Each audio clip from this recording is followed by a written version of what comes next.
What is happening, fellow fantasy GMs? I am DJ Wang. He is the very one DJ Dub. With our powers combined, we are the Fantasy Couriers. Hey, well, JJ Wang, somehow, some way, we ended up on 2 shows a week. So I guess now we're gonna be doing 2 shows a week, and this episode is totally for the people.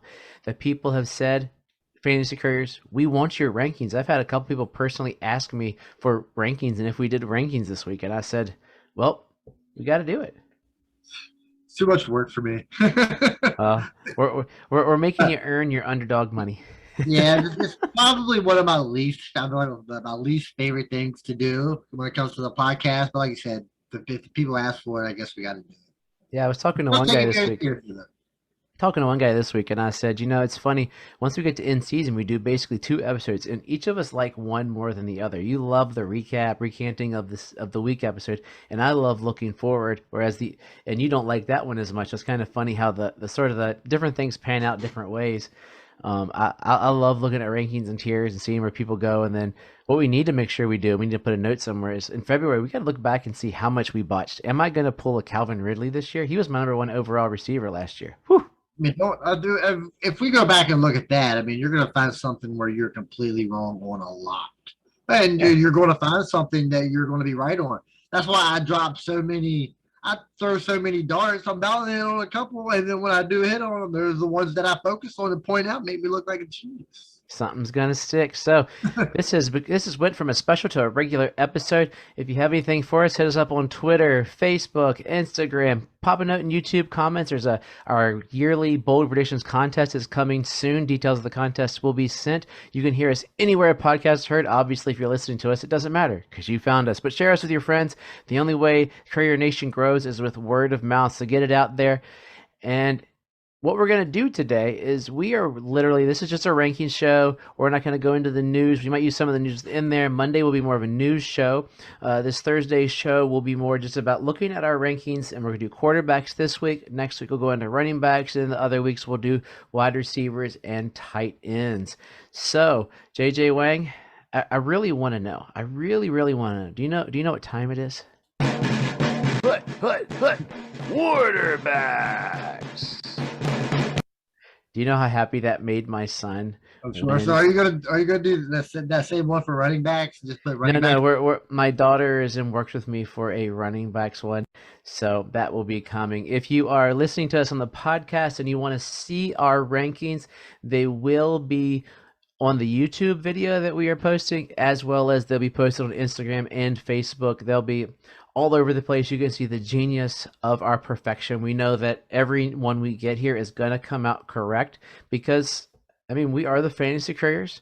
We are the only small town podcast with 2 sponsors. We are geniuses and only one with somebody foolish enough to wear a Tua jersey in public. So, without further ado, what we are going to do this week is JJ Wang and I set up, because we sort of look at rankings differently. I look all over the place, but I like numerical things, just the way my brain works. So basic numbered rankings, and JJ Wang likes tiered rankings. So we'll go with mine, then we'll jump into his. We'll trash each other's rankings, defend some of our rankings, and see where we end up. So the first, I have my I've got 2 sets of rankings. We'll do them in 2 sheets. I have quarterback rankings, just numerically ordered as I see that they should be drafted and or they might finish.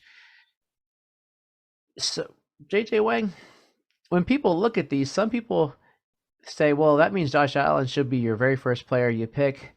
That's the hard part about drafting, right? Yeah, you don't know. But when you get to like the top 4 or 5 guys, it's not necessarily who's the best. It's who's your favorite. That's how you pick, right? Like, I like Allen better. I'm sure there's somebody out there like Mahomes better. Probably somebody out there that likes Jackson better. But I will probably say out there that there's probably no one out there that likes Dak Prescott better. And that's where I'll start at first. Dak Prescott's good fantasy-wise, don't get me wrong. But coming from last season, did you have Dak at all last season? Did you have him anywhere? I think I had him in our charity league. Okay. No, I traded for him. I traded for him in that new dynasty league that we started. So the problem with Dak at the end of the season, he looked great, right?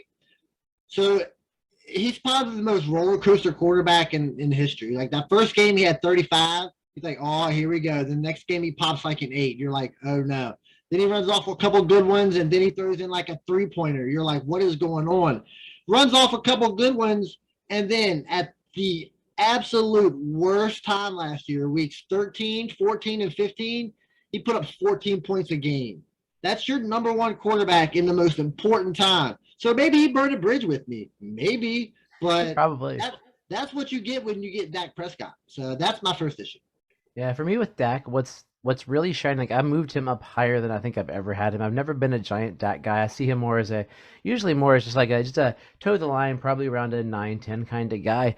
But the aspect that I'm hearing out of Cowboys camp that he's going to use his legs more. Legs for us. We thought both of us are leg quarterbacks, and most people are these days. The quarterback that runs, in order to be up there, I got Herbert at 5, and he doesn't necessarily run. He just slings a snot out of the ball. But I think those extra rushing those touches, those touchdowns. I think that hearing what I was listening to yesterday was talking about Pollard could become by de facto their slot receiver. That would be pretty awesome. Having him doing some slot work, some back work. Zeke's gonna start catching some balls again with them centering around him.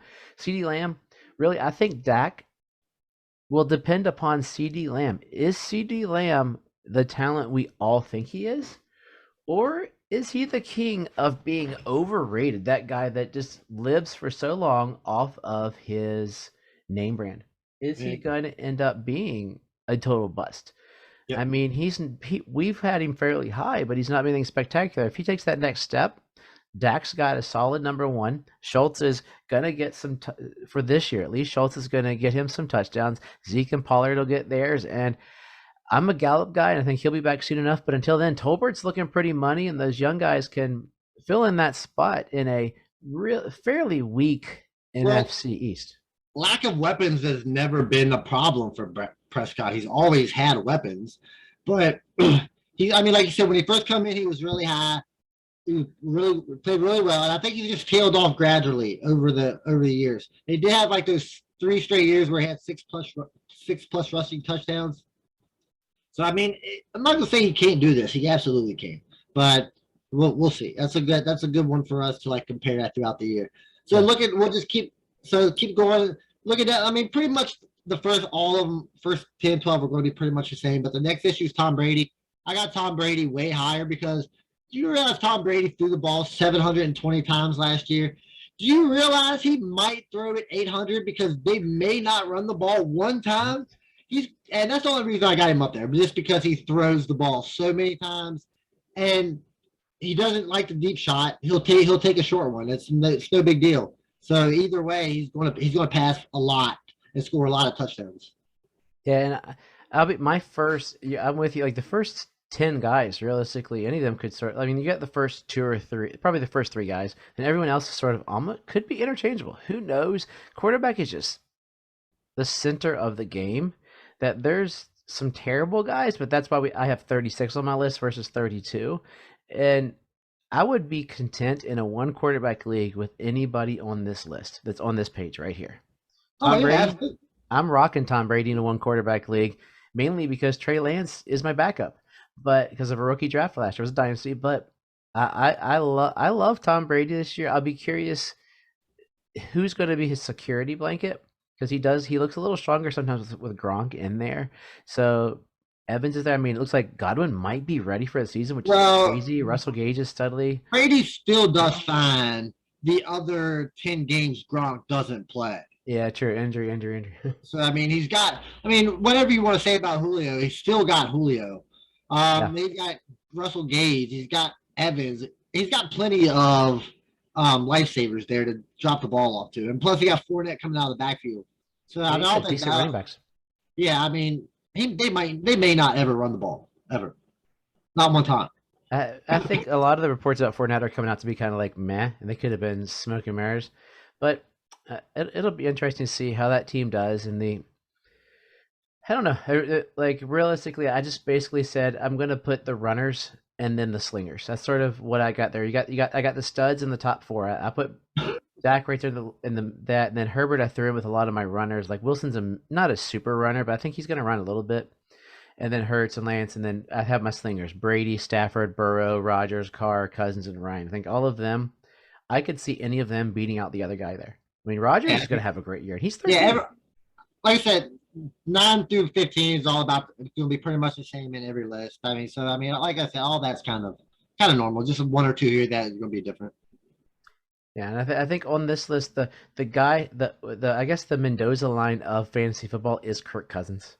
He's that guy that no one wants, but everybody likes when you have him because he'll get you what you need. But you're like, I got Kirk Cousins, man. Yeah, I mean, he'll give you the same thing every year. Number 12 quarterback. I mean, take it. I mean, I'd take it every year, especially what you pay for him.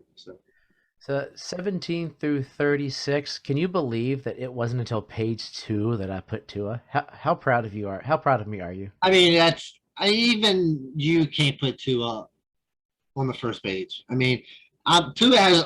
I mean, let's slow down. I know you're a Tua fan, but Tua hasn't earned nothing yet. No. So let's just. He still belongs on the second. I mean, I was hoping you'd put him on the second page. I had to use my brain over my heart. I mean, I got him like my guys when I did do my list. I did chunk them, and I had Tua, Winston, Fields, and Lawrence all sorted together because they're the guys. To me, that is a chunk of guys that could either do really well or just really fall on their face. Oh, absolutely. I mean, you got Lawrence. Everybody's hoping Lawrence comes back. Probably will. And then we got Fields the same way, but it's such a bad team, evidently. I haven't been keeping up much with the Bears. Terrible. So evidently their offensive line is terrible. So we'll see. And Winston, I mean, if he stays healthy, he's going to be a good quarterback, a quarterback too, with some good games. I mean, I love Winston. We both love Winston. I mean, he can have some big blow up games. And it wouldn't surprise me if he ends up being like a top 12 quarterback if he stays. If he can get in a full season and let him sling it a little bit like they did back in the day. But yeah, so I mean, looking down at that's kind of how I had it. Then you got Watson right there because you just don't know what's going on. So you got him right there in the middle. Makes sense. He'll probably finish better than all these guys by the end of the season when you really need. So, as we're recording, we were talking about this prior to the show. NFL, it sounds like the NFL wants him out for the year, so that this could be a moot point till this podcast comes out. I mean, I don't know how long this would take them. They submitted the paperwork, so I don't know how long their Goodell's going to look at it before deciding what he's going to do. I mean, is he going to? I'm pretty sure Goodell's already decided what he's going to do. Yeah, but it took the judge a month to decide what to do, and what was she doing for a month? She was doing. But. This whole, I mean, Goodell has known what he was going to do this whole from the get-go. He's like, all right, this is what's going to happen. Yeah. I mean, we'll play the game, but at the end of the day, I'm Roger Goodell and I am the NFL, so I'll do whatever I want. So, but if I was Goodell, I'd be like, you know what, Browns, you decided to give this dude $1 million this year, knowing he's going to get suspended. I'm going to make you wait a little bit. So I wouldn't be surprised if we're waiting a couple weeks. So this might be good for a week or two. But I did put a asterisk there. If it's 6 to 8 games, I might, before I was talking to you before the last episode, I might move him higher and then just pick off one of these guys here to be my first 6-week starter. Because if you are confident in yourself as a fantasy manager, I could ride Daniel Jones or Carson Wentz or somebody like that for a couple weeks and then roll Watson into the playoffs. So if I build it, because then I'm building on 2 quarterbacks or getting someone off. Like I really was debating I told you before, I might put him on here twice. But with the news that the NFL is going to go, like he's going to end up being 37. I think you're right. Based on what I understood from you, is you think he's going to get the season, don't you? I don't know. I don't know. I think they might want the season, but I don't think they'll give him the season. I think from just what I gather, that seems like a little much at this point. Yeah. So we'll see how it goes. So looking down at the next couple of guys, you got the Joneses. All this is the same, but this is probably my biggest issue in the whole draft. Like number 27. So you got Davis Mills at 27. Yeah, I mean, you got Davis Mills at 27, which is fine. You can do whatever you want. But my issue is with the guy you got in front of him at 26. And that guy is Marcus Mariota. So at what point has Marcus Mariota really even earned anything? Like, right? He hasn't been a good quarterback at all in the NFL. I mean, he might have had a game here, a game there. And he might not even be the starter for when the season opens. But I have heard he seems to be playing well in camp. Good for you. You should play well in camp. Everybody should play well in camp. And if you don't belong in the NFL. So kudos. So we got a team that is completely dedicated to their quarterback in Davis Mills. And then we got Marcus Mariota, who might not even start the season as the starter, and he's ahead of him. See, I'm going with Mariota being the starter.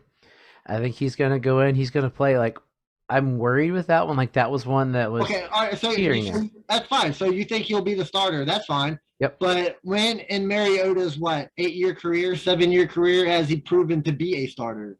2016, 3,400 yards, 26 touchdowns, 9 interceptions. Wow, so he's 1 for 7. And then the next year but Davis Mills has 1 year. He's a second year. They are both as much. I think Davis Mills is a little bit less lame duck because there's no one behind him. Okay, but at least Mariota's going to hit. At least we know. But at least we know Davis Mills can be good. We already know Mariota's not good. I think Mariota's going to have the problem. Like pretty much 26 down are the guys that worry me if they will end the season or where they will end. Like Davis Mills is going to be the quarterback all year. What's he going to do? I would have no problem switching them. So basically, where would you put Davis Mills on my numerical list here? 22? Oh, I put Davis Mills right there with Tua, Winston, Fields, and Lawrence. In that chunk? Yep, right there in that chunk. You'll see when we do the tiers. I mean, he's right there with them because I think he's earned just as much in the NFL as Justin Fields. He's earned just as much in the NFL as Trevor Lawrence. He's earned just as much in the NFL as Tua. None of them guys have proven anything. So I think they all have earned the same thing in the NFL. They all deserve the same spot. Just because Davis Mills was a third rounder and these other guys were first rounders, they automatically got to be better than Davis Mills, right? It was like Kirk Cousins is a third rounder.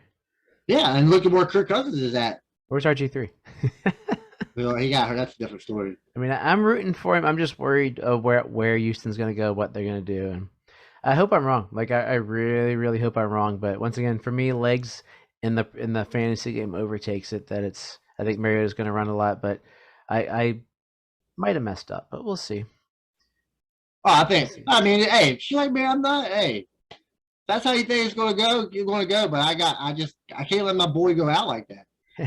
And he is part of my. If I were to tier him, he would be him and there. He's the tier basically from Deshaun Watson to Davis Mills is all my tier there that I'm looking at. But before we go to this is why I don't. That's why I don't do rankings because that's just we'll just throw them in there. For me, I'll just throw them all in one big group. That way I don't have to sit there and worry about which one's better than me because they're all exactly the same. For me, I think the way my brain works is I do it all as a combo. Like I don't think there's one system that's great. Like some people are like diehard numbers, some people diehard tiers. I think there's a combo. If you put them together, that's the perfect system in figuring out there. Like so, if I'm within here and I go from Watson to Mills is those guys. I'm looking at like a QB3 and a super flex, and I look in there and I'm like, am I willing to set with Mills? Sure, but once I know that I'm in the middle, it sort of works its way. It gives me an order of who I'd prefer. I think Davis Mills' upside is better than Goff, Daniel Jones, Mac Jones, Carson Wentz, and Marcus Mariota. Yeah, I'm a Goff guy. Just on upside alone. You're a Goff guy because Goff had one. How did Goff start his career out? Do you remember that? I pulled it up during the show. I should have had it. Remember how bad that was? Goff had a money season. Let's see, Jared. No, not his first season. His first season, he played 7 games and had a pretty terrible time. Yeah, exactly. And then he wasn't good until McVay came in. His second season, he had 3,800 yards, 28 touchdowns, and 7 interceptions. His third season, 4,600. His fourth season, 4,600. His fifth season, 2,900. I'm going to say that Sean McVay is greater than Lovie Smith as an offensive coach. Oh, absolutely. But Jared Goff isn't with Sean McVay right now. Yes. He's with Dan Campbell, my boy. He did pretty good things. Anyway, so before we get to JJ Wang's, we want to remind you of our brand new sponsor, Underdog. If you join an Underdog, you can get up to $100 matched in Underdog money. Just use the promo code Couriers, COURIERS, or just follow the link in our notes. Join us in there. In the next couple of weeks, we're going to get some contests started with us. We might even have the JJ Wang Invitational, the DJ Dub bracket. We'll see what we can get together to have some fun time together with y'all. But jump on in, join with the code Couriers, and we're going to rock some Underdog this year and have a great time together. Yeah, I mean, I had a good time the last time. It was a little more fun than I anticipated, even though I did forget we were in a best ball and I only drafted one tight end. So that's cool. My buddy mentioned that when we were chatting last night. He's like, "Does JJ realize he took one tight end?" I I said, do. "I don't think he did." I said, "Well, I've also pulled him into the best ball stuff, kicking and screaming, but he's seeming to enjoy it." And I always forget it's 18 rounds. Like I realistically, I forgot it made was. my last I pick, and I was thought it like, was. "Oh, I forgot. I didn't know it was the last round either when I drafted my last guy. yeah, I had no. I I thought told." I had another. I thought I had another pick on the wrap around. I was like, well, that's cool. My brain had 20 because I did one on underdog. I forget what it was, that it was a 20 rounder. So my brain has been 20 in the last two I've done. I got to figure this out. I got to read the rules as a lesson of this. So But it anyway, doesn't matter because there's no other tight end going to be better than Kyle Pitts anyway. So except for that week Kyle Pitts doesn't play. That's it's 0. fine. He'll make up for the rest of the year. uh, we'll get into those guys later. But now the JJ Wang. Do you like that background, dude? Isn't that pretty cool? That's pretty nice. That's a Got you scary shining looking there. picture. Like, God, man. So JJ Wang, tell them what tiers are. So tiers is just guys that you like in a bundle. Like, so if you don't like one, two, three, four, five, and we all think they're all the same, so why number them, right? So we just throw them in that first tier. So you got those first five guys, in that tier that you would want to draft, and then you jump into that next two. But then you got to realize, is this tier more important than this tier as along when it goes to other guys? To me, it's just easier than um, ranking when it comes to actual. Not to put numbers beside it because I like doing it just like I like Kyler Murray just as I like Jalen, just as much as I like Jalen Hurts and Lamar Jackson. I think they're all the same. So whether you take them 5 or 8, it really doesn't matter. Okay, so let's look here. Like you have Tom Brady there in the tier 1. Yes, it says Tom Beatty. If you're watching YouTube right now, I didn't even notice that. I was noticing there, and I'm like, oh man, how did I miss that? So if you're watching YouTube, it will be fixed. It'll on our other end, but it'll make for fun banter while we're sitting here recording the It's episode. fine with me, man. Hey, we all So know what it means. but yeah, that right there is the big blah blah boom. That's where you're planting your flag as your JJ Wang riskiest pick of the tiers. What do you say? Well, I mean, he's going to throw the ball 800 times. That's 200 more than anybody else.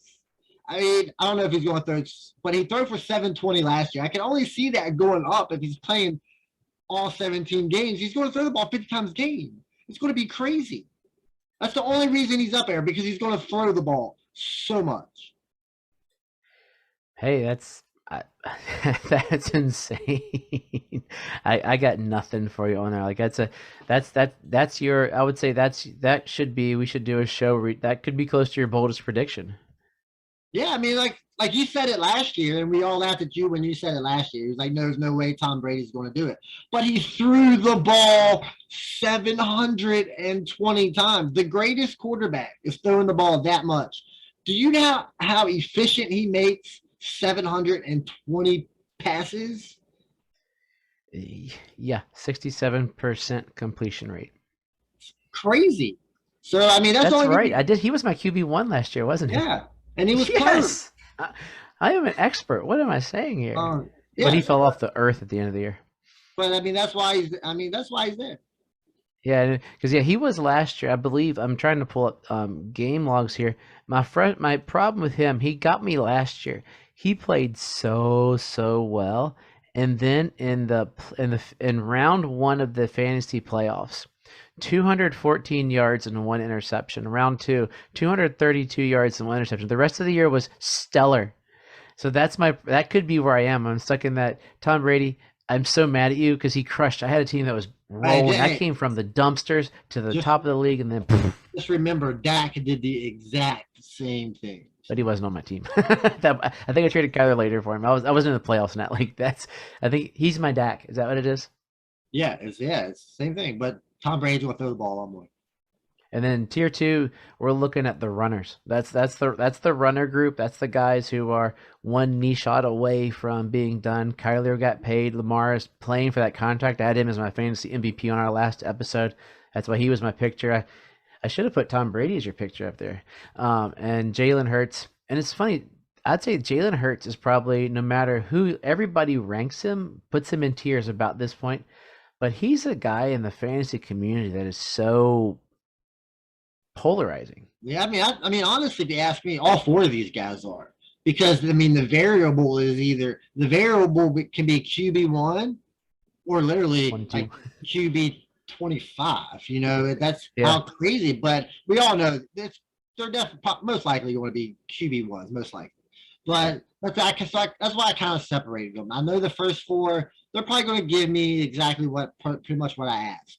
And then this next four is just whether or not you want to take the risk or not. Just the variable is a little more with the tier two guys. Yeah, it makes sense.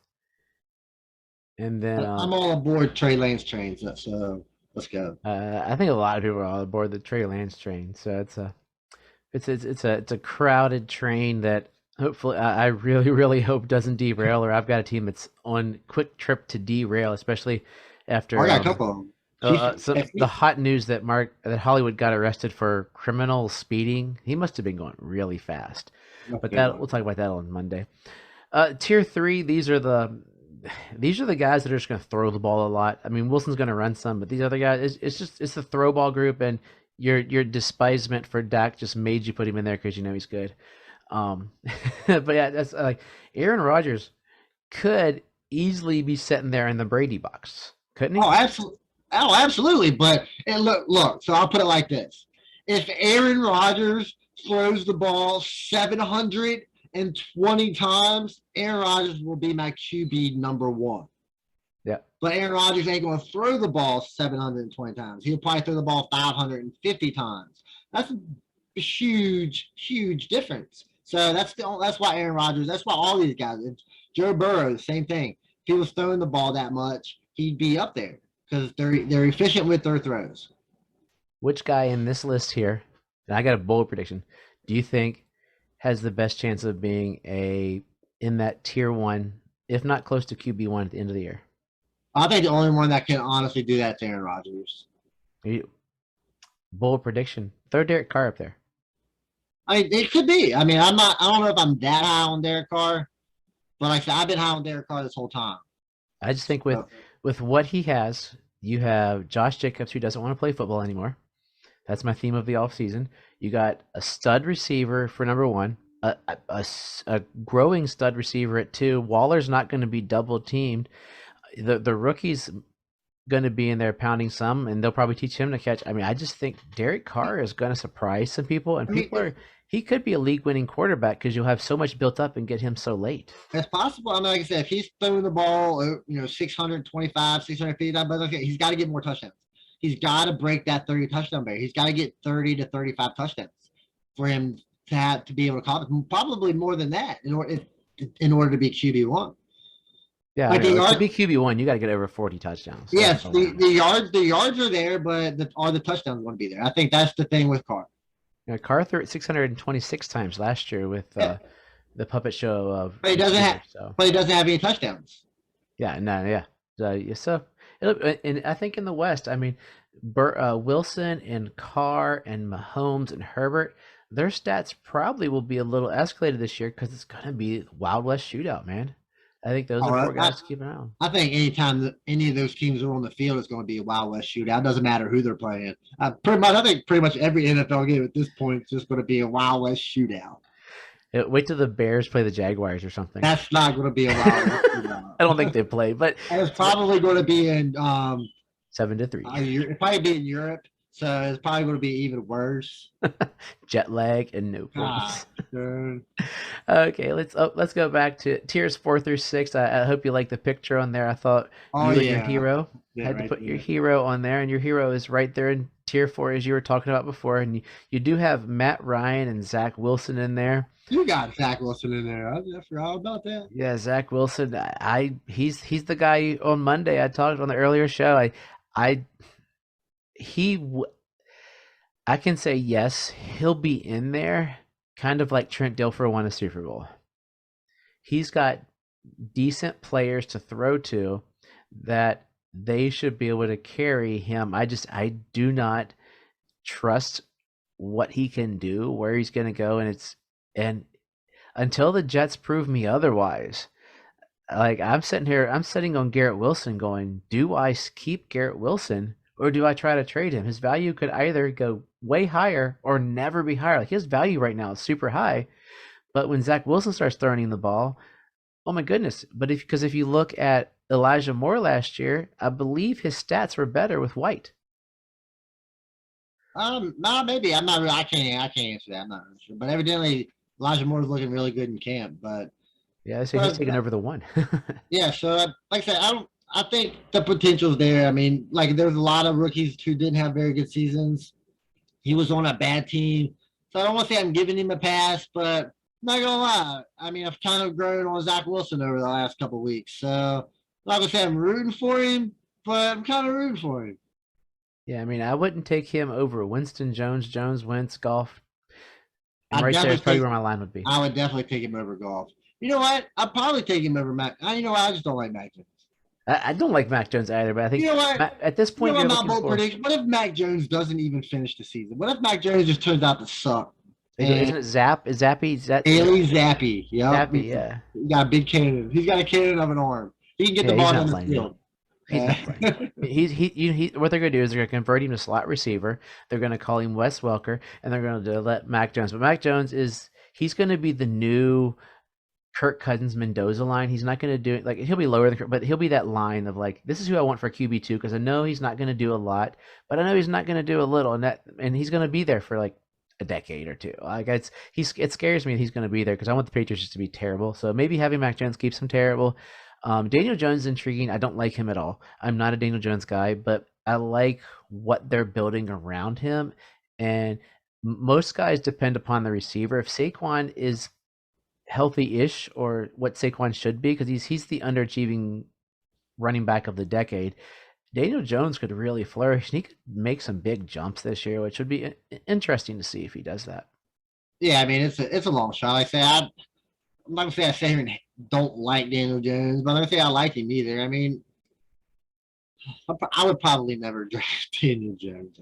I'd need to be. But There was a point where I almost had to because quarterbacks fell off this one super flex so fast. Would I be surprised if he had a good year? Probably not. But if I was a gambling man, I would say he doesn't have that great of a year. He does have some of the most hilarious like Twitter comments that people are just like joking. Daniel Jones's pass was so bad he hit blah blah blah blah, and it cracks me up. But I notice, interestingly enough, there's no Ritter or Pickett on this list. Oh yeah, I just gave up on putting all the names in because I was just going to come on and be like, yeah, the rest of the quarterbacks, just put them all in tier 6. Okay, so I was going to ask, would they be 6 or would they be 7? I guess tier 7 because these guys are the starters, and then those guys would come in and be like the next, like the starter for them, replacing them. So I would put them in like a tier 7, just below these guys. I didn't really. What about Mason Rudolph? Mason Rudolph. Well, at this point, he's in tier 7 because he might be starting for the Steelers. How crazy is that? And my last question for you here, because we both put him on there. How desperate would you have to be to draft Geno Smith? I have no idea. I don't think I could be desperate enough. Like, how bad did the rest of your draft go that it's come down to you having to draft Geno Smith? Like, if you've got to draft Geno Smith, you should probably quit playing fantasy because you have failed yourself and you have failed the integrity of fantasy football. 14 league superflex. Okay, maybe then you have to. But all right. In certain cases, like you said, if we were playing the 2 QB superflex, yeah, sure, I might pick up Geno Smith. But then again, I probably still wouldn't. But you'll superflex a tight end before Geno Smith? Yeah, because I'm pretty sure I can find a running back that can probably score more. I didn't say. I said tight end. Or tight end. That's definitely not tight end. Oh, JJ. So, quarterback is the most important person on a real football team. It's interesting how it can depend upon league variance as to if it's more important in your league. So know your league. I was in a league recently where we did drafts, and quarterbacks only got 4 points per reception versus some give per touchdown. Sorry, versus some get 6 points per touchdown. So make sure you know your rules. So you're not like JJ and myself who are forgetting to draft players or thinking the draft is over. But if you're in a 4 point single quarterback and you're drafting a quarterback in the second round, man, you're in trouble. Whereas there's 6 point running backs, PP, just pay attention to your rules. Yeah, I mean that's pretty key to it's pretty key to anything you play, right? Yeah. Like know the rules. It's kind of like me refereeing. Like I referee a bunch of sports. In some sports, I don't even know the rules, and I try to referee. You know how hard it is to referee a sport when you don't know the rules. You get some pretty bad looks from the parents, and I guess that's where the bad referee comes in. Because I tried to referee volleyball one time. Look, I have no idea what's going on out there. Yeah, no. Court. I was good rugby. I had these old ladies sit behind me. They was giving me dirty looks. I was like, look, ladies, I'm sorry. I'm out here to help these young kids just get through a game. Don't get mad at me. Okay, JJ, give us some quarterback wisdom for the weekend. Oh man, I didn't know I was gonna do this. But like you said, I was just go like they're important, right? This is where you start and kind of pretty much end. Like if you don't have a good quarterback, you're not probably going to have a very good season, I would guess, right? So because they score the most points. I mean, some of these guys will put up 30 points a game. Like how many other? There's only like what 2 or 3 other players in each position that are putting up that many. There's like 15 quarterbacks. So I mean, you got to get those points while you can because they don't last long. Well, what is it? Trust yourself and trust the process. That's what it is.